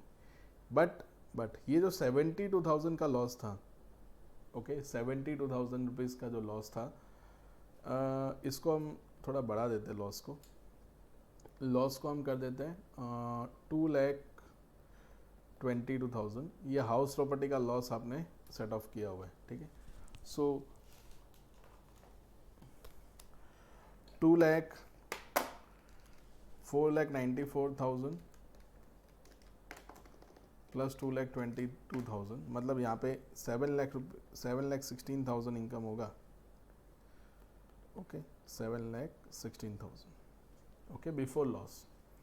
अभी आपने रिटर्न लेट फाइल किया तो हाउस प्रॉपर्टी का लॉस तो सेट ऑफ हो गई, और लॉस तो सारे सेट ऑफ होते हैं, कैरी फॉरवर्ड नहीं होते थे, वो हमने डिस्कस किया था। एक्सेप्ट हाउस प्रॉपर्टी का लॉस कैरी फॉरवर्ड होगा नहीं। अभी इसमें होगा क्या, आपने तो ITR फाइल कर दिया, लेट फाइल किया, तो आपने 234F के अंदर आपने लेट फीस कितनी पे की होगी, तो आपको ये बताया था कि अगर इनकम 5 लाख से कम होगी, जो इस केस में है 5 लाख से कम ही है ना, नेट इनकम तो कितना है, 5 लाख से कम ही है, तो उस केस के अंदर आपको लेट फीस कितना पे करना है, सो 1,000 रुपीज़ ही पे करना है, ओके। बट अभी हुआ क्या, अभी CPC के थ्रू जब ये ITR क्या होगा, प्रोसेस होगा, तब क्या एडजस्टमेंट होगा, तो एज पर सेक्शन 72 आप मैक्सिमम HP की, मतलब हाउस प्रॉपर्टी का लॉस मैक्सिमम कितना सेट ऑफ कर सकते हो, 2 लाख ही कर सकते हो, बट आपने कितना किया, 2,22,000। So what is your income before the loss, तो 7,16,000 माइनस 2 लाख रुपीज़ का लॉस ही आप सेट ऑफ कर सकते हो। So what is your revise income after the adjustment, तो आफ्टर एडजस्टमेंट आपका इनकम हो गया 5,16,000, okay. Now your income is more than 5 lakh rupees. So in this case the late fees under section 234F कितना हो जाएगा, तो वो 5,000 रुपीज़ होगा। तब जब आपके नाम पे क्या आएगा, मतलब विद इन 30 डेज के अंदर आपको एक्शन लेना ही है, ओके। अगर आप नहीं एक्शन लेते हो तो आपके नाम पे क्या आ जाएगा, डिमांड ऑर्डर आ जाएगा। जो डिमांड ऑर्डर के अंदर वो लोग आपसे टैक्स भी मांगेंगे, प्लस लेट फीस भी मांगेंगे, ठीक है, प्लस लेट फीस भी मांगेंगे, देन इंटरेस्ट भी वो लोग मांग सकते हैं। अगर उसका भी पेमेंट नहीं किया देन यू आर डिफ़ॉल्टर, तो you are the person in default, okay. तो फिर उसके ऊपर आपको ये सब कुछ पे करना पड़ेगा, ठीक है। थोड़ा स्क्रीन के अंदर मेरे हिसाब से प्रॉब्लम हुआ है, वो मैंने यहाँ पे सब लिखा हुआ है, ठीक है। थोड़ा इंटरनेट कनेक्टिविटी में प्रॉब्लम हो रहा है, ओके। सो मैंने यहाँ से कुछ स्टार्ट किया था, सो वो आप समझ लेना। क्लियर? ठीक है, आगे बढ़ते हैं। नेक्स्ट,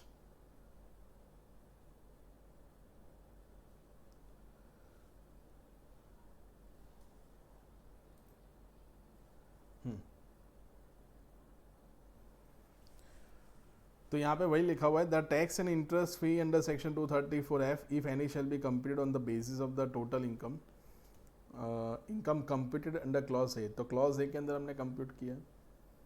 उसके बाद सी द सम पेएबल, ठीक है, और the amount of refund due to the assessee shall be determine after the adjustment of interest and fee under section 234F। मतलब अगर आपको कोई रिफंड आ रहा है, ठीक है, तो रिफंड तभी होता है जब ITR प्रोसेस होता है। तो अगर रिफंड आपको मिलने वाला है, तो मान लो कि आपने ITR फाइल किया, तब रिफंड दिखा रहा था 70,000 रुपीज़, 7,000 रुपीज़, सॉरी 70 तो ज़्यादा हो जाएगा।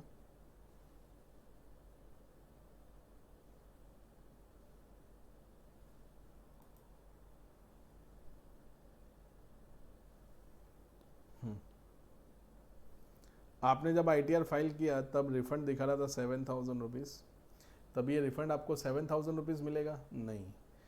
इस केस में वो लोग सारे एडजस्टमेंट करने के बाद आपको रिफंड देंगे, ठीक है। मतलब ये 7,000 में से ये टैक्स एडजस्ट होगा, लेट फीस होगा एंड इंटरेस्ट, उसके बाद जो रिफंड की अमाउंट होगी वो आपको रिलीज़ की जाएगी।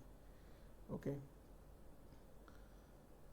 नीचे वाला जो है अंडर सेक्शन 89, ये सब कुछ आपको अभी समझ में नहीं आएगा क्योंकि इंटरनेशनल टैक्सेशन अभी हमारा बाकी है। Intimation shall be prepared and generated and sent to the assessee specifying the sum determined to be payable by or the amount refund due to the assessee under clause C and the amount of refund due to the assessee in pursuance of the determination under clause C shall be granted to the assessee। मतलब जितना refund आपको मिल सकता है वो भी आपको intimate किया जाएगा, रिफंड की प्रोबेबल अमाउंट भी आपको दी जाएगी, ओके, कि इतना आपका रिफंड है। Provided that intimation shall also be sent to the assessee in case where the loss declared in the return by the assessee is adjusted but no tax or interest and fee under section 234F is payable or no refund is due to him। मतलब ये मैं पूरा एक बता देता हूँ कि कौन से केसेस में इंटीमेशन होगा। Provided that no intimation under this subsection shall be sent after the expiry of 1 year from the end of the financial year in which return is made। तो कितने टाइम में आपको इंटीमेशन देना है? तो within 1 year from end of financial year in which ITR आपने क्या किया है? फाइल किया है, ओके। तो सर हमें कौन से केसेस में, ये एक्सप्लेनेशन आपको होमवर्क करना है और उसके नीचे जो एनालिसिस है वो भी आपको होमवर्क करना है। हर जगह एग्जाम्पल दिया होगा, आप देखोगे तो आपको समझ में आ जाएगा, कोई प्रॉब्लम नहीं है उसमें, ठीक है ना। एक सिर्फ ब्रीफ आइडिया दे देता हूँ, ठीक है, कि 143 सबसेक्शन 1 में आपको इंटीमेशन कब मिल सकता है, ठीक है।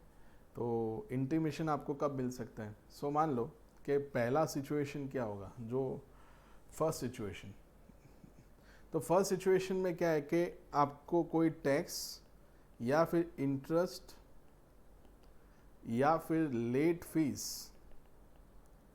Under section 234F is found payable. मतलब ये जो भी एडजस्टमेंट करने के बाद आपको टैक्स या इंटरेस्ट या लेट फीस का पेमेंट आता है फाउंड पेएबल, तो आपको इंटीमेशन दिया जाएगा, ओके। नंबर 2, टैक्स और इंटरेस्ट इज फाउंड क्या होता है? तो रिफंडेबल। मतलब अगर मान लो कि आपने इनकम टैक्स रिटर्न फाइल किया है और आपको रिफंड ज़्यादा मिलने वाला है, तो फिर उस केस में भी इंटीमेशन दिया जाएगा। तो ये असेसी के लिए फ़ायदेमंद है ये वाला, और ये गवर्नमेंट के लिए, ठीक है। ऐसे लिखना नहीं चाहिए बट मैं ऐसे लिख रहा हूँ। फेवरेबल, ये किसको फेवर कर रहा है? गवर्नमेंट को। और ये किसको फेवर कर रहा है? असेसी को, ठीक है। थर्ड में क्या होगा कि आपने मतलब लॉस को क्या किया है, तो लॉस रिजल्टिंग इन इंक्रीज और डिक्रीज, ठीक है, लॉस इंक्रीज और decrease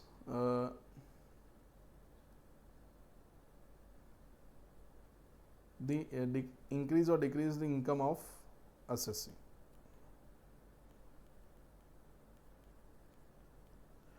However, no tax payable.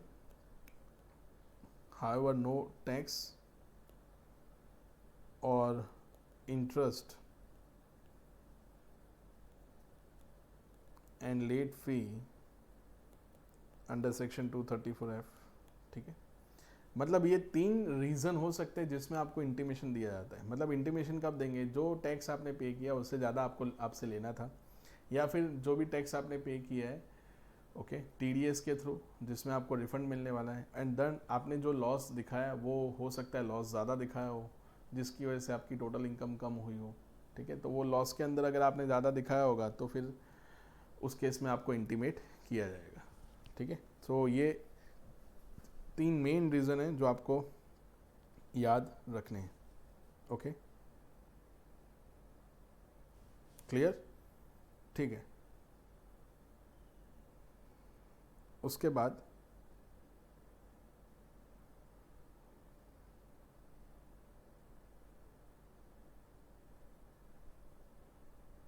ये वाला जो मैंने लॉस वाला पार्ट बताया ना वो यहाँ पे था, प्रोवाइडेड वाला, ओके। सो बाकी का आप देख लेना, एनालिसिस दिया हुआ है उसके अंदर इन डिटेल, बहुत लंबा है, सो लंबा 3-4 पेज का एनालिसिस है उसके अंदर, आप देखोगे तो आपको समझ में आ जाएगा, ठीक है। कोई प्रॉब्लम नहीं आएगी, अगर प्रॉब्लम आए तो मुझसे पूछ लेना, ओके ठीक है।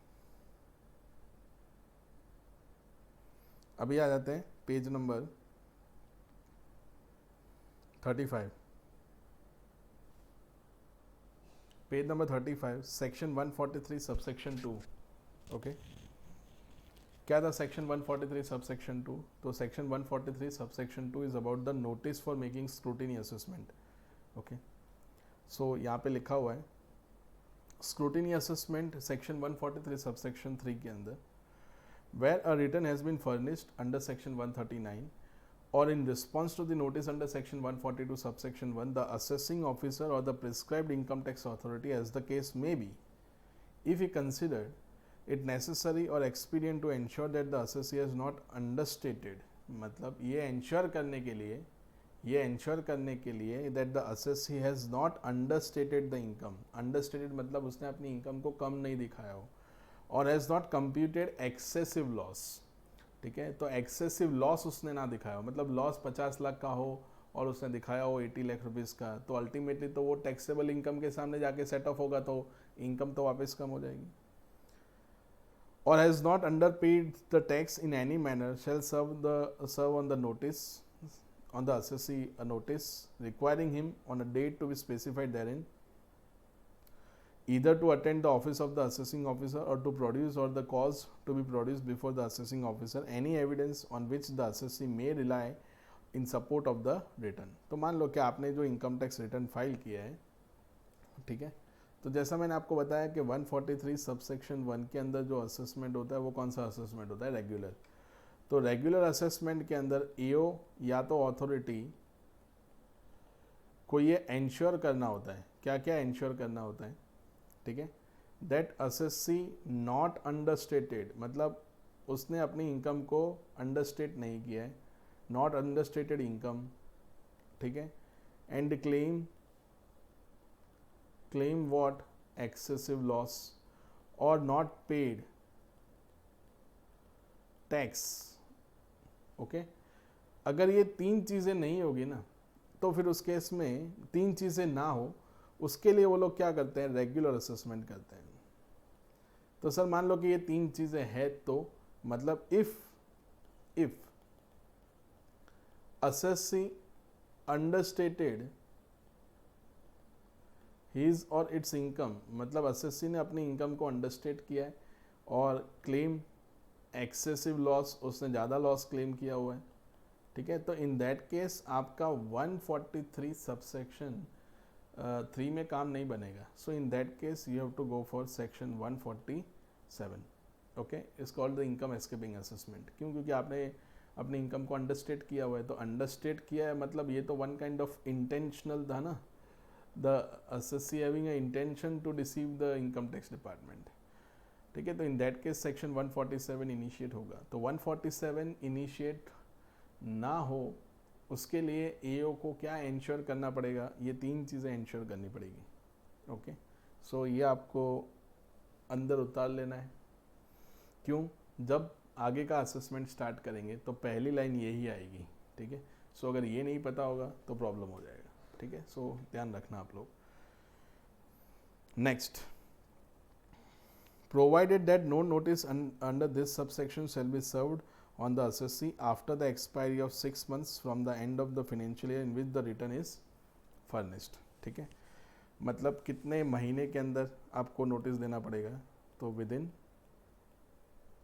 6 मंथ्स, ठीक है। 6 मंथ्स कहाँ से काउंट करने? तो 6 months from the end of the financial year in which return is furnished, ठीक है। From the end of the financial year in which return is furnished, तो जिस मंथ में जिस ईयर में रिटर्न फर्निश का है वहाँ से एंड करना है। तो ये लेक्चर में सिखाया हुआ है सब कुछ, ठीक है। तो मान लो कि आपने AY 2021 का रिटर्न फाइल किया। कब रिटर्न फाइल किया? तो आप रिटर्न टाइम पे फाइल करते हो, तो आपने रिटर्न फाइल कर लिया 30/9/2020 को ही, ठीक है। ऑडिटेबल केस था तो रिटर्न टाइम पे फाइल किया। अभी ये AY 2021 है, तो वो एंड कब होगा? तो वो एंड होगा 31/3/2021 को, ठीक है। अभी यहाँ से 6 मंथ्स आपको ऐड करने हैं। तो यहाँ से आप 6 मंथ्स ऐड करोगे तो उसको कब तक नोटिस देना पड़ेगा? तो इस दिन से पहले पहले नोटिस सर्व कर देना है, अगर उसको 143 सबसेक्शन 3 का असेसमेंट ओपन करना है तो, ठीक है। अभी अपने थोड़ा बहुत इंटरप्रिटेशन करते हैं। यहाँ पे ध्यान से पढ़ना। अभी ये वाला पार्ट मैं पढ़ रहा हूँ, ठीक है। दिख रहा है सबको? ये वाला रेड कर देता हूँ, ठीक से नहीं हुआ।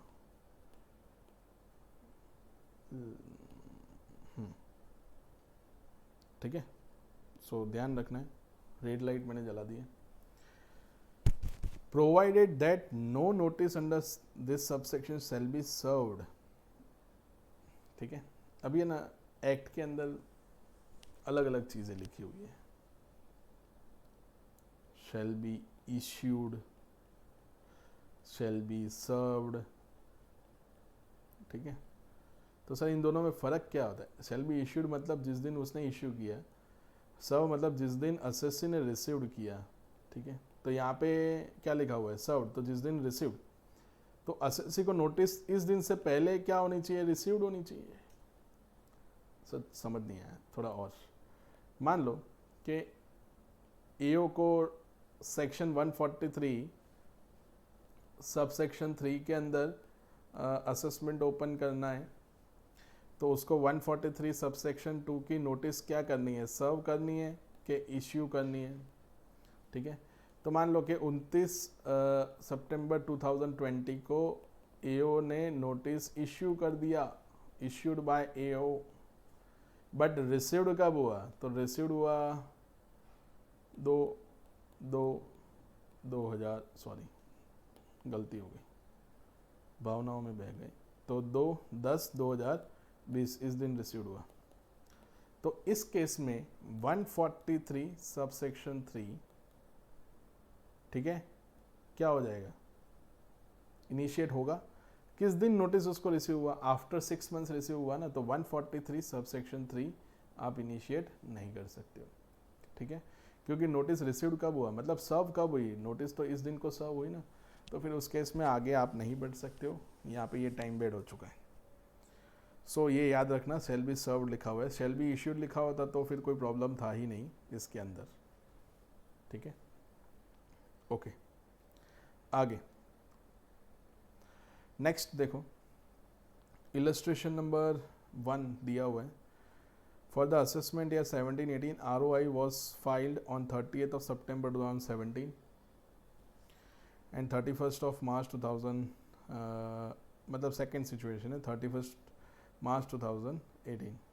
ओके, मतलब दोनों सेम ईयर में फाइल किए. In the both the cases notice under 143 can be served up to 30th of September 2018. Illustration number 2. Suppose in the illustration number 1, the notice is issued on 30th and the received by the assessee on 2nd of October 2018. तो वही हमने अभी थोड़ी देर पहले ही discuss किया. Notice under 143 is time bed and दस invalid. तो अगर नोटिस प्रॉपरली सर्व नहीं हुई है, क्यों? क्योंकि क्या होता है, देखो असेसमेंट में 3 चीज़ें होती है. पहले तो नोटिस सर्व करना होता है. नोटिस सर्व होने के बाद असेसमेंट स्टार्ट होता है. वो असेसमेंट कंप्लीट होने के बाद क्या आता है, तो असेसमेंट कंप्लीट होने के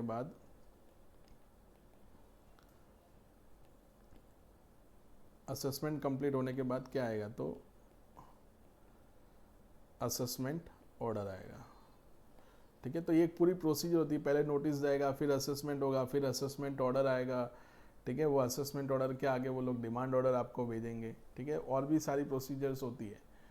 ओके, सो बट उतना तक सिलेबस में नहीं है, सो हमें रिस्ट्रिक्ट करना होगा यहीं पे. याद रहेगा, समझ में आ गया? सो ध्यान रखना आप लोग.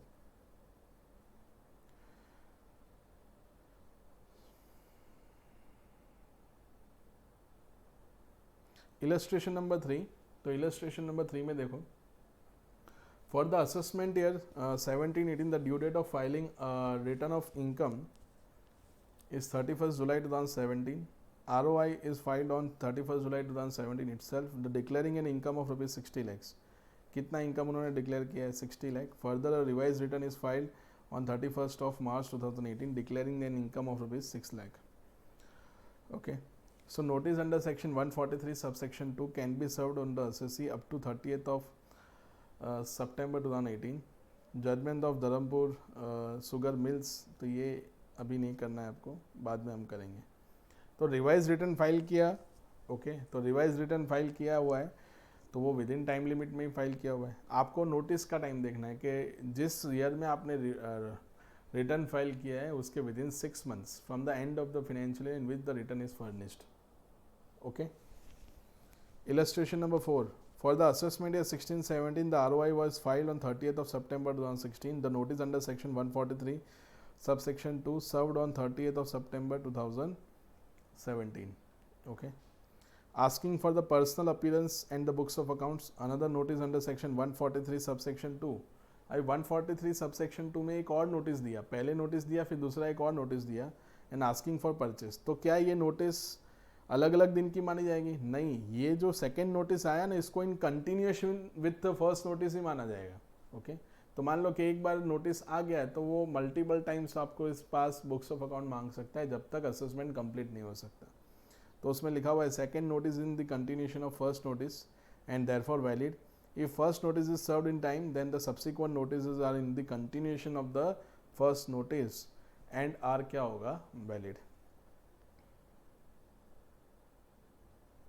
ये एक छोटा सा होमवर्क मैं आपको दे रहा हूँ कि हियरिंग जो होता है, तो hearing includes the communication of data and the documents through electronic mode. वो लोग यूज़ कर सकते हैं. नाउ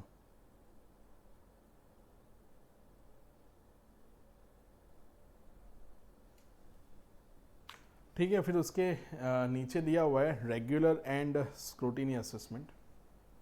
सो ये आप कब ओपन कर सकते हो? तो काफ़ी बार हमने रिपीट कर लिया कि जब आपने सेक्शन 143 सब सेक्शन 2 की नोटिस टाइम पे सर्व की हो. ओके, तभी आप इनिशिएट कर सकते हो. सो ये हम नेक्स्ट लेक्चर के अंदर डिस्कस करेंगे. ठीक है, मोस्ट प्रोबेबली हम 90 मिनट से ज़्यादा लेक्चर्स रिकॉर्ड नहीं करेंगे. Okay, because of the technical problem as well as ये थियोरेटिकल चैप्टर है, तो मैं अगर 3-4 घंटे का लेक्चर रिकॉर्ड करके दूंगा तो प्रॉब्लम हो जाएगा. सो इन दैट केस अभी यहाँ तक ही रखते हैं हम लोग. ठीक है, जैसे ही ये लेक्चर कंप्लीट होगा तो एक और लेक्चर मैं आपको दे दूंगा. ठीक है, इसके अंदर वो चैप्टर कंप्लीट हो जाएगा. सो अभी तक जितना भी हमने किया है उसको हम एक बार रिवाइज कर लेते हैं कि क्या क्या हमने किया था. तो we have started from the section 142, ये वाला पार्ट जो अभी हमने स्टार्ट किया था, ये वाला। So we have started from the section 142 सब सेक्शन 1 के अंदर दो पार्ट थे, sub clause 1 and clause 2। Clause 1 के अंदर क्या था कि आपको नोटिस देना है कि वो ITR फर्निश्ड करे, क्योंकि उसने 139(1) में या 139(4) के अंदर ITR फाइल नहीं किया। 142 सबसेक्शन 1 क्लॉज 2 के अंदर क्या था कि आप बुक्स ऑफ अकाउंट मांग सकते हैं, बट ये बुक्स ऑफ अकाउंट क्या स्टैंड अलोन बेसिस पे मांग सकते हो कि उसके लिए कोई और असेसमेंट भी ओपन होना चाहिए, तो उसके लिए कोई और असेसमेंट भी ओपन होना चाहिए, ठीक है, तभी आप मांग सकते हो। Joint commissioner of income tax का आपको प्रायर अप्रूवल लेना पड़ेगा, ठीक है। फिर 142(2) हमने देखा था स्पेशल ऑडिट, CCIT से परमिशन लेना है। The assessing officer has a opinion that the considering the complexities of the business and the accounts and the nature of the business and in the interest of revenue कि हमें एक audit करवाना पड़ेगा, तो फिर इस केस में आप ऑडिट करवा सकते हो। ऑडिट आप तभी करवा सकते हो जब कोई असेसमेंट पेंडिंग हो, ऐसा नहीं कि असेसमेंट ओपन करने के लिए आप ऑडिट करवा रहे हो, ठीक है, तो वो नहीं हो सकता। डायरेक्शन आपको देना पड़ेगा ऑडिट के लिए। ऑडिट कौन करेगा, तो ऑडिट करेगा कौन, चार्टर्ड अकाउंटेंट करेगा। अपॉइंट कौन करेगा, तो अपॉइंट कौन करेगा, तो CCIT करेंगे। रेम्यूनरेशन भी कौन डिसाइड करेगा, CCIT ही करेंगे या CIT करेंगे, बट रेम्यूनरेशन पे कौन करेगा, तो वो सेंट्रल गवर्नमेंट पे करेंगे, ठीक है। कितने टाइम में वो कंप्लीट करना है, तो विद इन जो भी ऑर्डर के अंदर जो लिखा हुआ है वो, but maximum time limit 180 days से ज़्यादा नहीं हो सकती।